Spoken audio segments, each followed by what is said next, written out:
church was Ashong Clifford Ashong.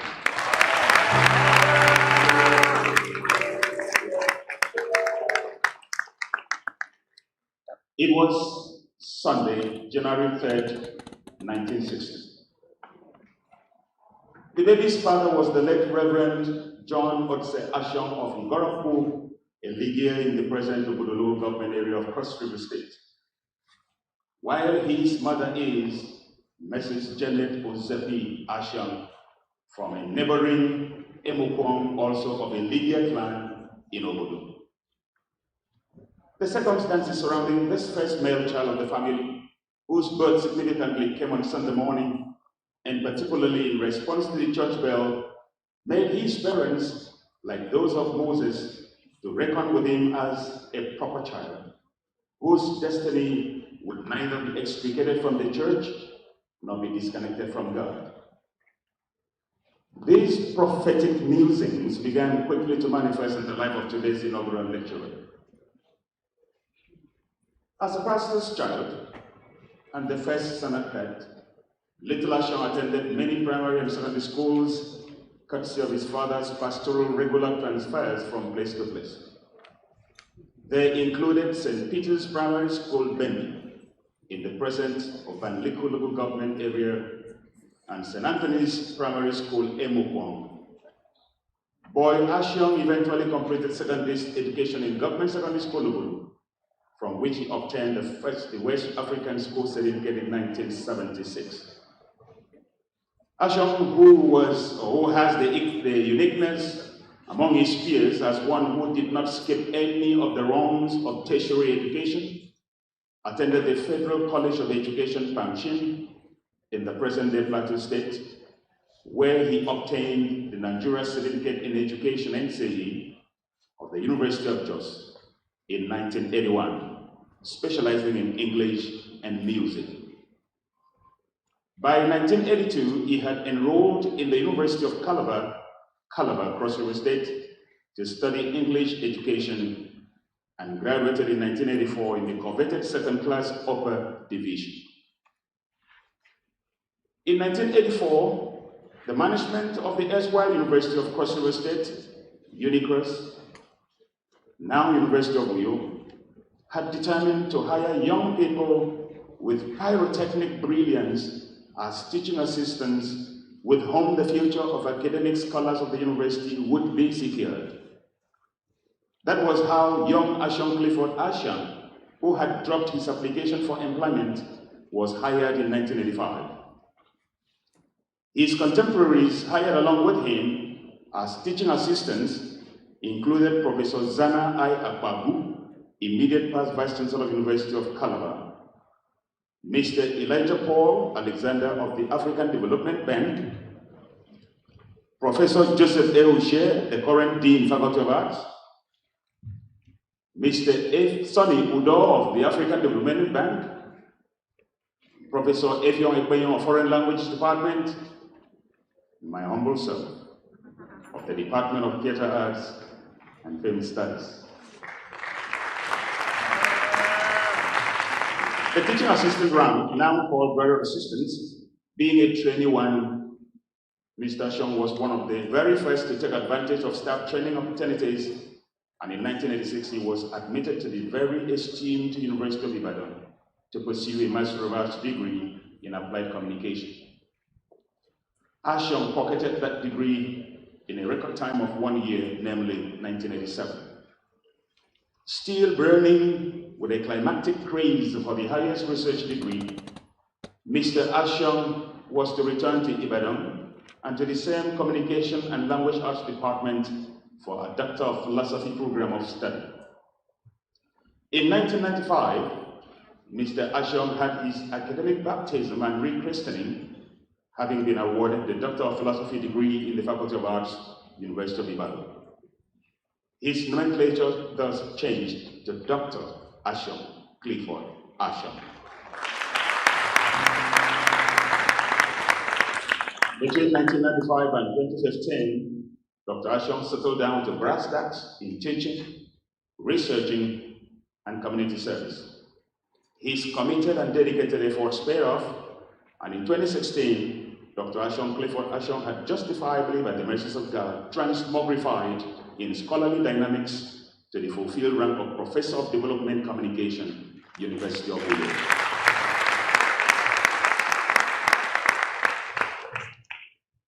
The very distinguished Professor Ashong has intimidating list of responsibilities that he has dutifully and satisfactorily discharged in the University of New York.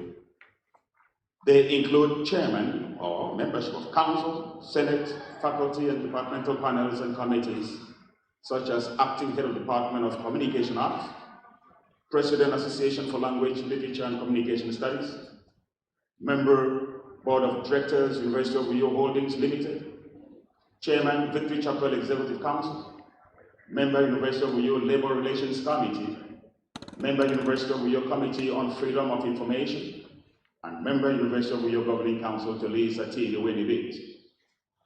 Similarly, his services outside the university are many. A few to list include President, Nigeria Christian Graduate Fellowship, New York Chapter, Chairman, Board of Governors, Redemption Academy, Obioto, New York, Chief Judge, Akwa Ibom State Essay Writing Competition, and Trustee, Christian Writers Association of Nigeria.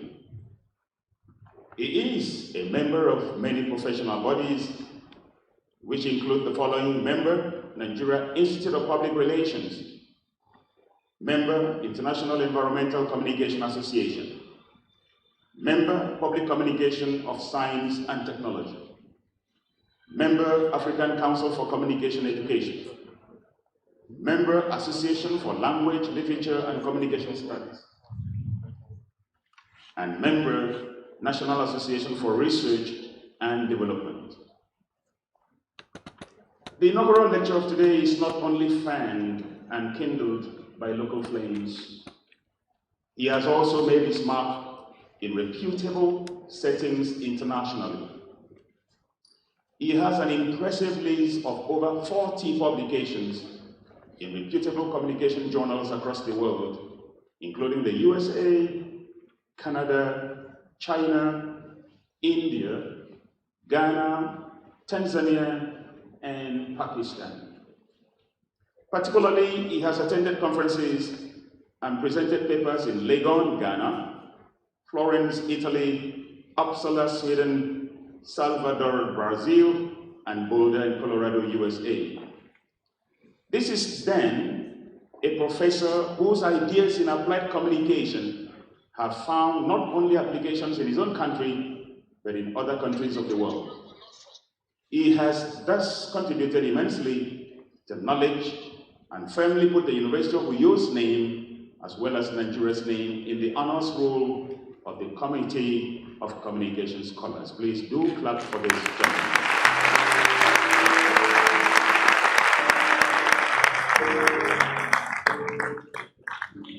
Professor Ashong has supervised over 100 undergraduate projects so far, over 30 master's dissertations, and 10 PhD theses.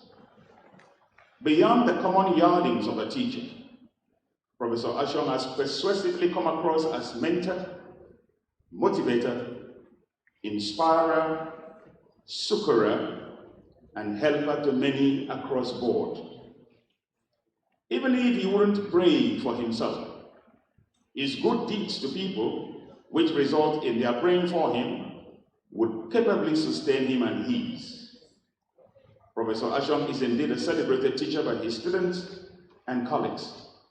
The proof of this is in an already existing faith script in his honor, a totem for the concrete and tangible symbol of the debt of appreciation Professor Ashong's doctoral products believe that they owe him as the anvil on which they were forged for the world, quote and unquote.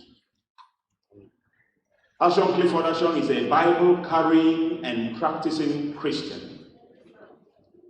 His avowed faith, good life, as the only ticket for heaven's bound flight to the afterlife, is preached, sung, dramatized, and advertised in outlandish abandon as he possibly can. He is as friendly in communicating the essence of a personal commitment to Christ in a consecrated life to God's honor, as he is consistent in ascertaining the hard fact that the unchristic, or much clearly put, ungodly, will doubtless suffer damnation in hellfire with Satan and his cohorts of fallen angels.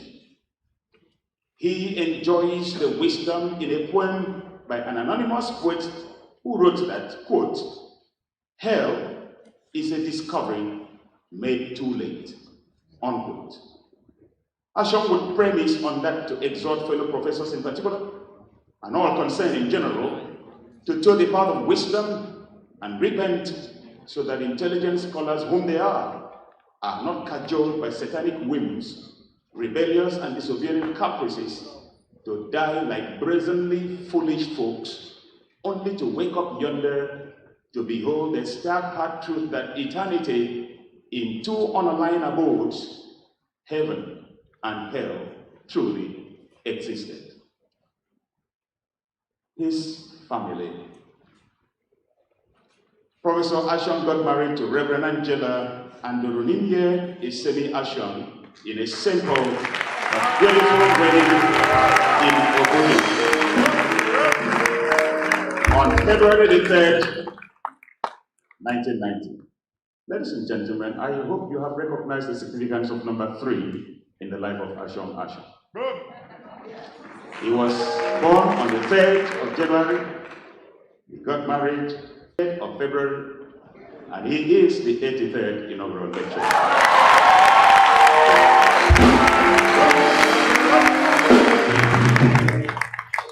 That marriage is blessed with 2 lovely children who are doing postgraduate work outside the Nigerian shores. Besides these 2 biological children, Ashong and Angela's home is a home for all. Many Christian children of theirs live with them and enjoy no feigned parental privileges of Abrahamic order. The family personifies Christian hospitality of a most exemplary kind. If a man is fond of his wife, and literally Ashong does it to girl Angela.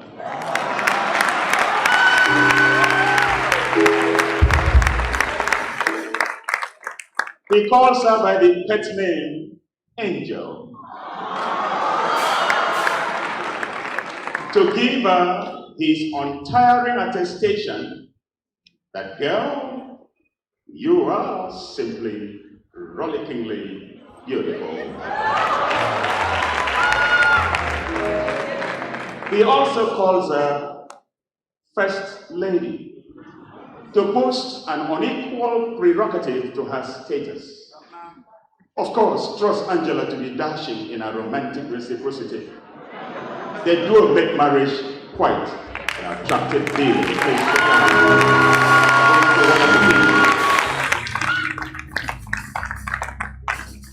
The Vice Chancellor and Chairman on this grandiose occasion, ladies and gentlemen, that baby boy who was heralded by the church bell to make his 8th debut on the 3rd of January 1960, indeed has fulfilled his destiny essence.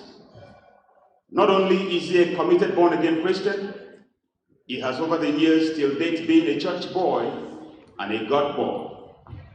He has fulfilled his essence to the extent that he and Angela, an household, serve the Lord their Maker who appointed them. It has been my rare privilege and sheer honor to unmask the beautiful masquerade of today before your very eyes in this public square. A scholar, a perfect gentleman, an experienced university administrator, a man whose lifestyle is the definition of true Christianity, a friend and brother, an undeterring fighter, and an accomplished veteran of the Academic Staff Union of Universities, ASU, in his pugilistic determinism to wrest Nigeria's public universities from contrived conundrum and conspiratorial inanities of political deception.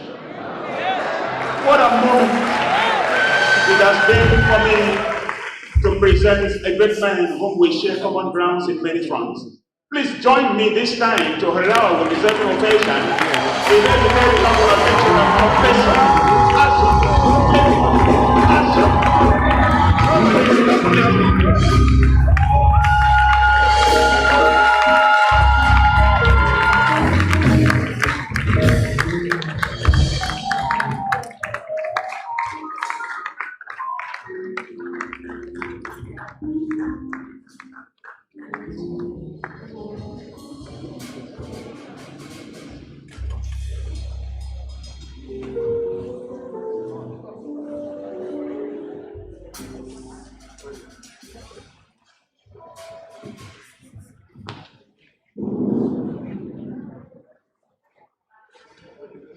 The Vice Chancellor, sir, represented by the Deputy Vice Chancellor, Administration, and other principal officers of the university.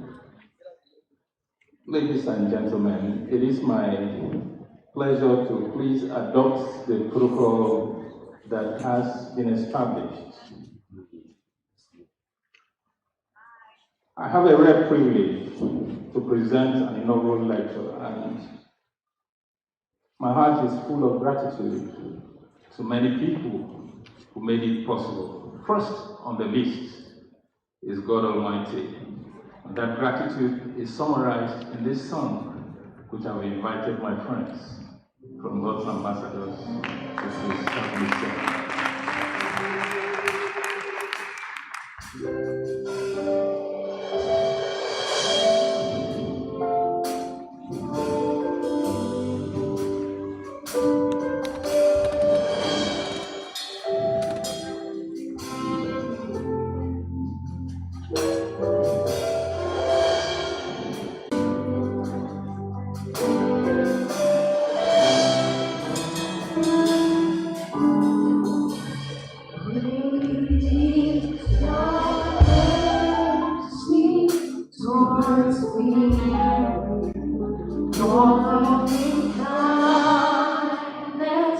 Towards me, your tender mercy I see day after day. Forever faithful towards me, always providing for me.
Thank you.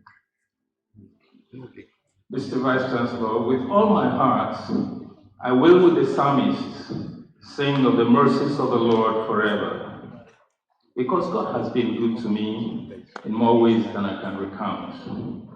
First, He gave me life and nurtured me through infancy and allowed me to go through all the stages of schooling successfully, even when I was too playful to take my schoolwork seriously. Secondly, He guided me in my choice of career. Times there were when I felt that being a lecturer was accepting the oath to poverty and sought to leave. But in His mercy, He frustrated every attempt and ensured that I remain here. Third, He surrounded me with people who are truly careful and thoughtful of me in ways that marvel me. Top of the list were my parents, the Reverend John Ashong of blessed memory, and his beloved wife, my mother, who cared tenderly for me from the beginning of life. My parents loved school so much that they made me head for school at 5. At that time, not usual. They knew I was going to have to face the tests of crossing your hand over your head to touch the opposite ear. And they knew I would fail the tests. So for the first and last time, they taught me a trick to place my hand in a certain angle that made it possible for me to cross.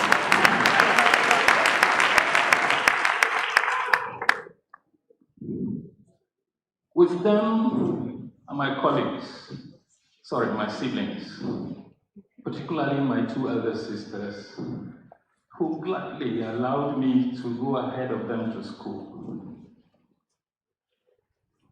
My brothers and sisters, I remember tearfully my immediate younger brother, who departed rather soon.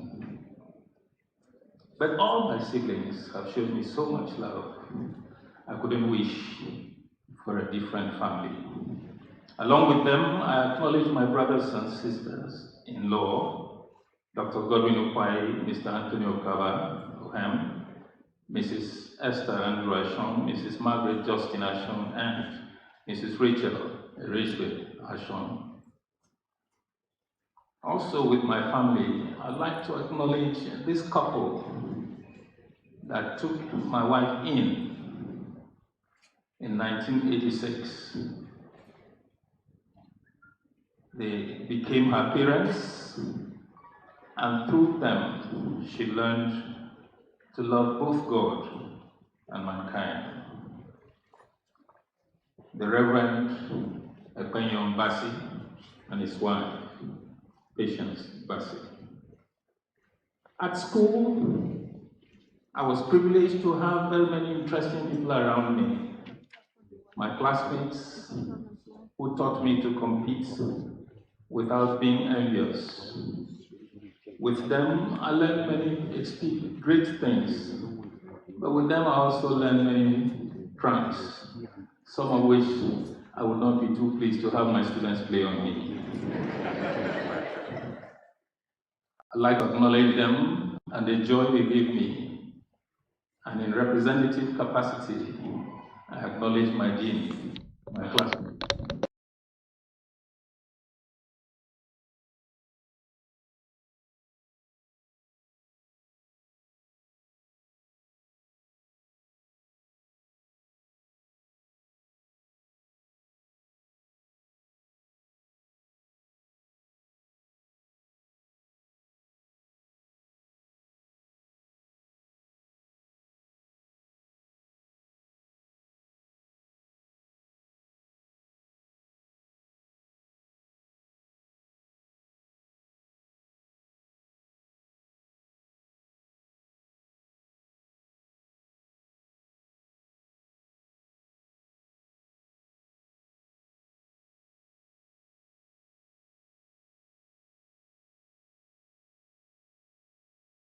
would be like them.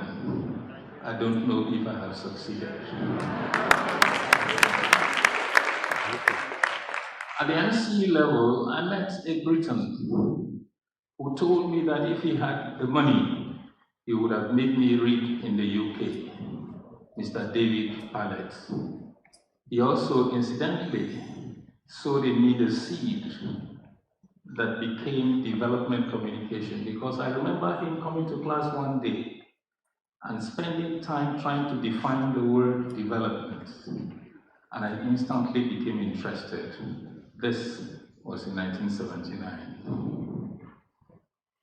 At the first degree level, I also recall Dr. Mrs. Emilia Oko and a few others in the Department of English who made me begin to love the idea of being a teacher, particularly at the university level, who, when you asked them a question, they would start the response with one novel, for instance, and end with 15 others, answering one question. And I said to myself, this was the kind of thing I would like to do. It is for my students to say whether I have done it well or not.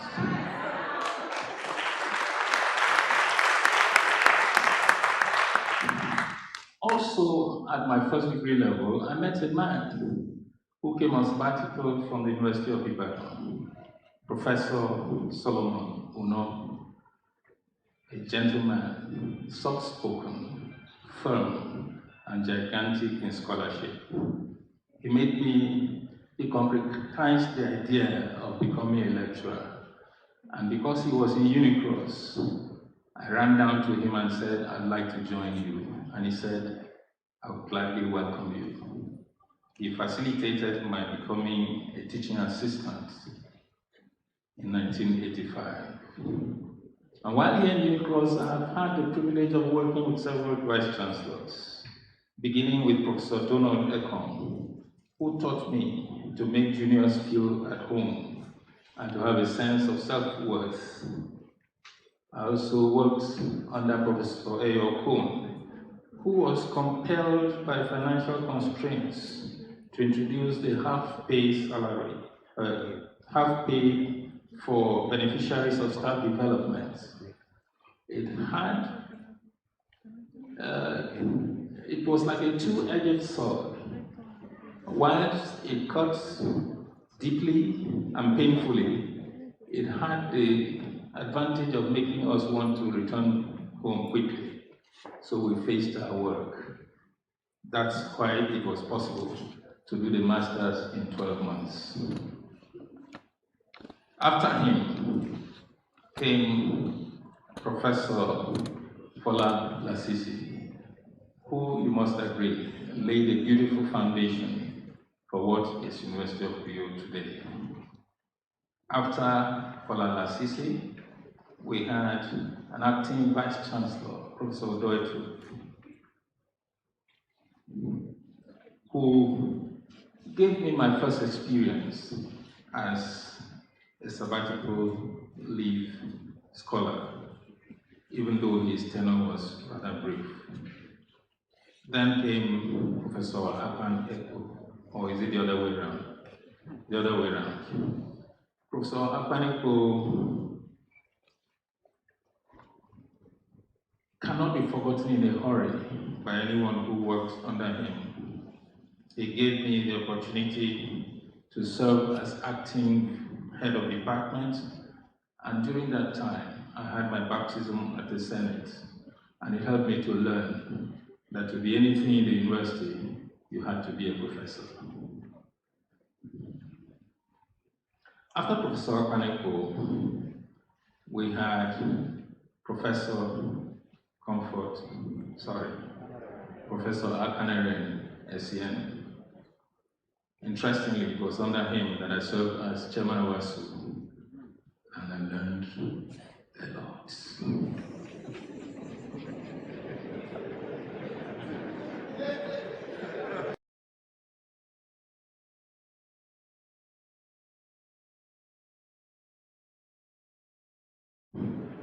Not only set me on the path of permanent membership of Senate, by promoting me as associate professor in 2013, they made me serve on several panels, thus helping me mature in the process.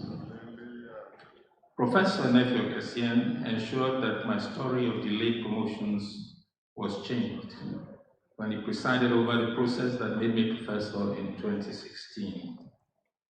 And the current Vice Chancellor, Professor Inaugural has graciously continued this tradition of regular inaugural lecture presentations, even in the midst of challenging circumstances.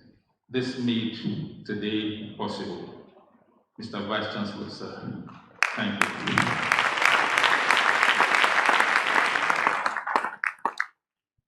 I have been privileged to work with some of the most brilliant yet very humble people.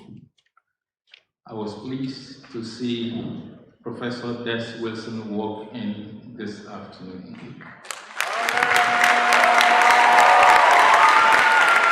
Thank you, sir, for coming. And with him, all other members of the Communication Arts family, which has been so united and so protective of one another, that while I was chairman of ASU, I would have fallen into many traps, but for them. So united were they that they were accused of being a cult. I'd like to thank my students.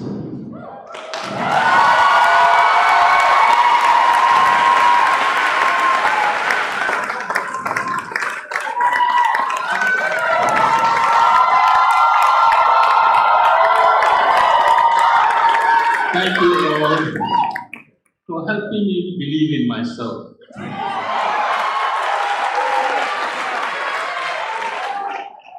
And today in particular, I'd like to recognize the first person whose PhD I supervised.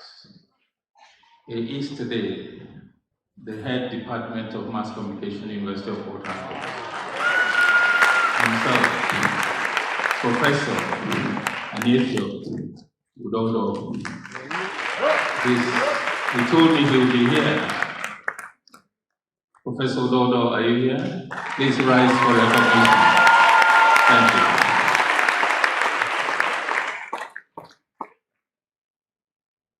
As a Christian, I've had the privilege of worshiping with many fellowships and church denominations. I would not bore you with the long list, but they all made me to develop the right character and to sharpen my vision. But let me single out God's Ambassadors Outreach Mission. Thank you for being good co-laborers. I've had a retinue of friends, many of them. I don't want to offend them by attempting to read a list that will be very incomplete. But right in front here, I can recognize a few. Let me acknowledge Honorable Justice Itambaba. Thank you for being such a high today. I also would like to recognize the Provost, College of Education, Dr. Daniel Udo. Let me also recognize a one-time registrar, my friend and brother, Mr. John Udo. Thank you for being here.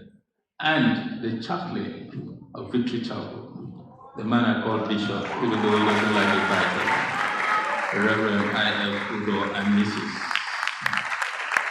Thank you for being here. I acknowledge the encouragement I have received from my household as Professor. But particularly, let me thank my biological children. The young man, Ashong, Ashong, hilarious, loving, and encouraging. He did something so special while I was writing this lecture. I'll never forget it. He kept encouraging me. And his younger sister, Okorin Kari Ashong. but there are several others. And please, all of you in my house, if you are here, just rise for recognition.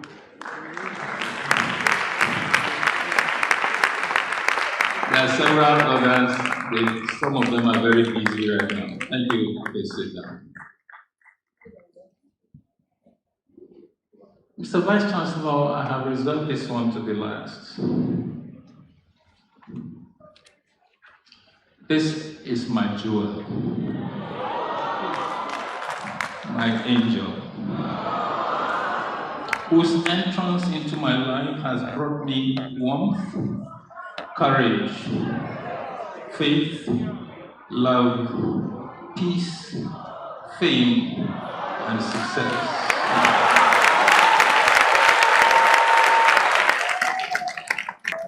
She has been a friend, a counselor, a defender, and lover. I have benefited from her constant prayers, sacrificial love, an extensive network of friendships. And today, I publicly acknowledge the mother of my children, wife of my youth, and confidant, my first lady, the Reverend Angela Ashong. Thank you for being all that you have been.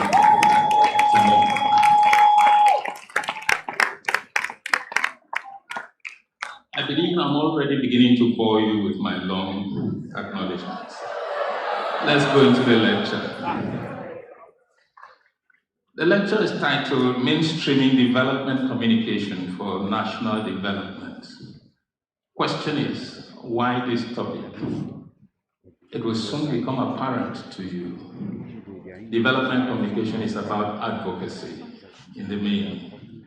So I'd like to launch into this field by advocating that we mainstream it for our own good. Now, generally, why communication? Communication is the most fundamental, indispensable, and ubiquitous thing in the lives of human beings. At birth, a child must announce its arrival through communication. If it fails to do so willingly, the midwife must extract it by inflicting a little dose of pain. As a child learns to speak, it learns to express precisely its wants, hopes, fears, and all through language and non-verbal communication. Society itself is made possible only because we are able to communicate with one another. In fact, communication is part of man's existence. We each communicate with ourselves, and we call this intrapersonal communication. Sometimes we even verbalize it. It begins as our thoughts, as our dreams, but we sometimes soliloquize. And we engage in communication either as an end in itself, which we call phatic communion, or as a means to an end, which we call instrumental communication. Whether in face-to-face situations or through mediated means, we are constantly engaged in communication from the time we wake up in the morning to the time we go back to bed. And for some of us, there must be communication by way of music for us even to go to sleep.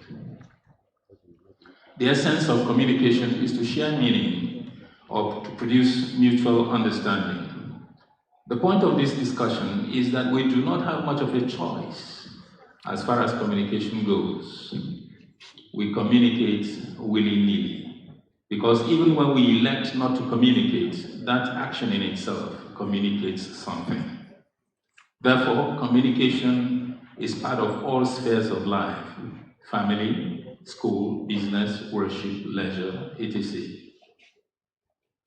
Life itself is not static. Change happens in different ways.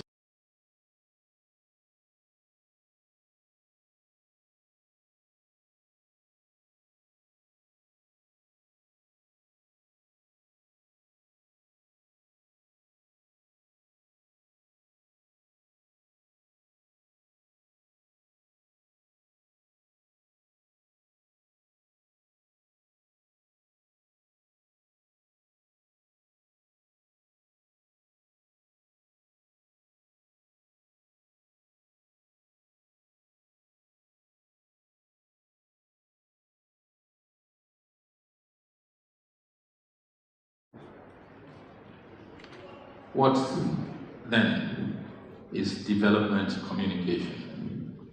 As a concept, development communication is the planned and systematic use of communication strategies through interpersonal channels as well as print and audiovisual mass media to do a number of things. One, to collect and exchange information in order to build consensus. Two, to mobilize people for joint action. Three, to enhance the pedagogical and communication skills of development agents so they can help others better.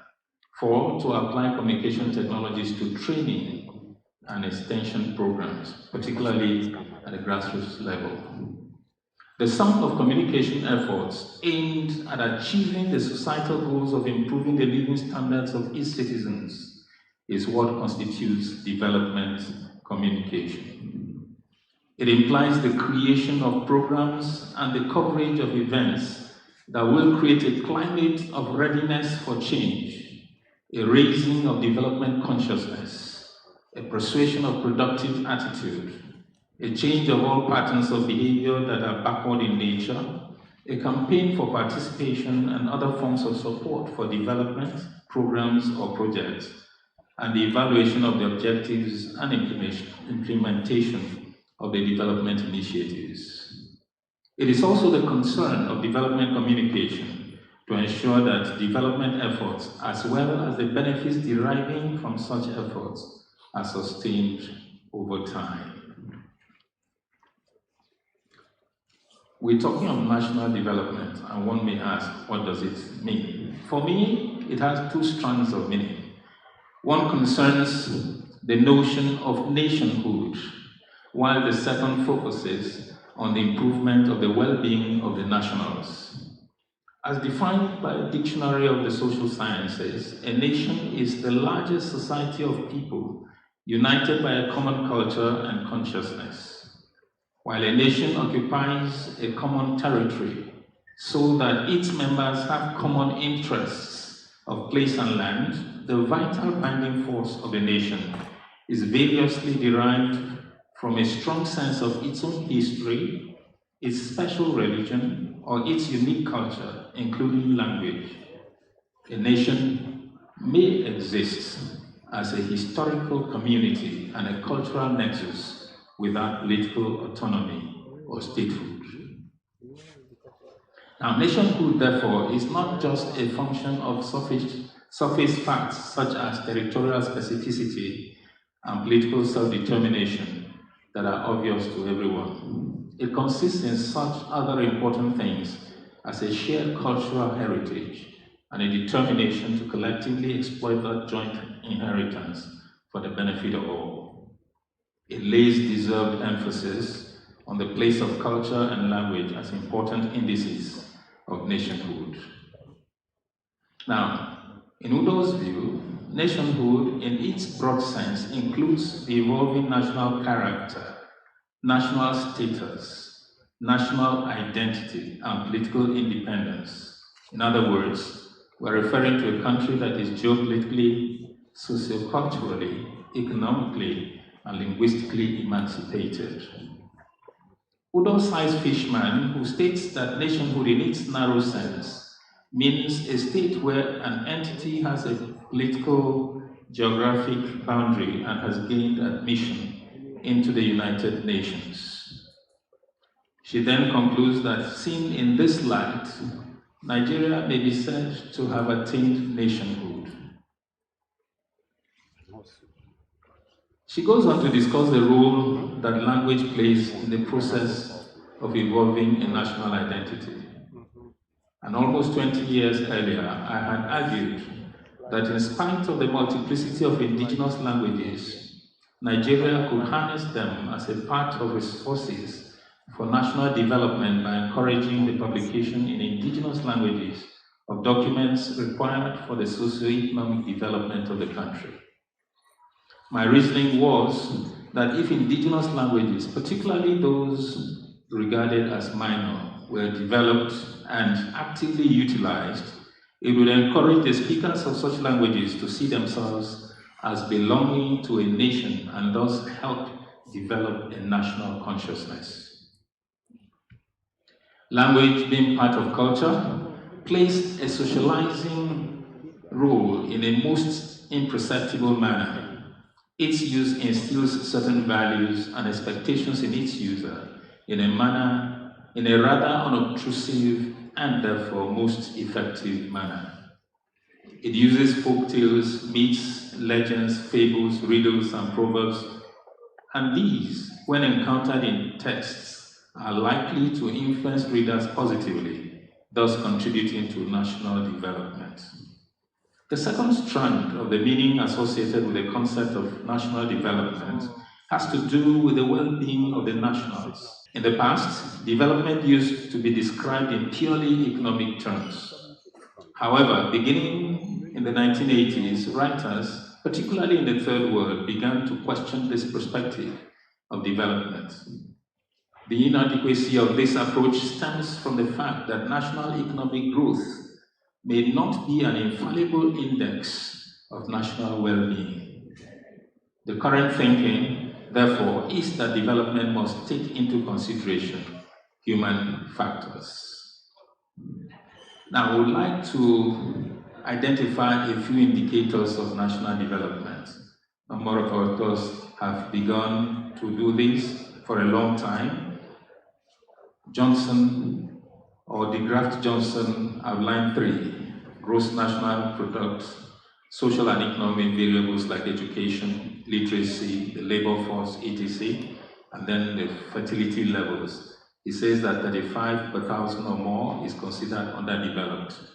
In his view, none of these approaches is satisfactory, and he believes rather that development should be defined in terms of improving the quality of life of the individual or group of individuals.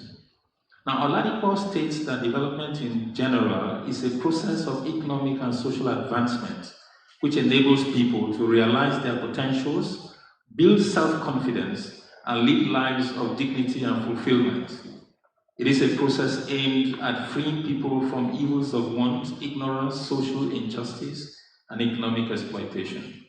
It therefore concludes that development should focus on 1, investing in people, 2, participation by people, 3, equity for people. Together, Shuola suggests a holistic view of development, which must be conceived of as people-centered, human capital-based, designed and packaged to promote the well-being of the beneficiaries of development efforts. He warns that it must recognize the need for people participation and self-reliance within the complex, increasingly interdependent world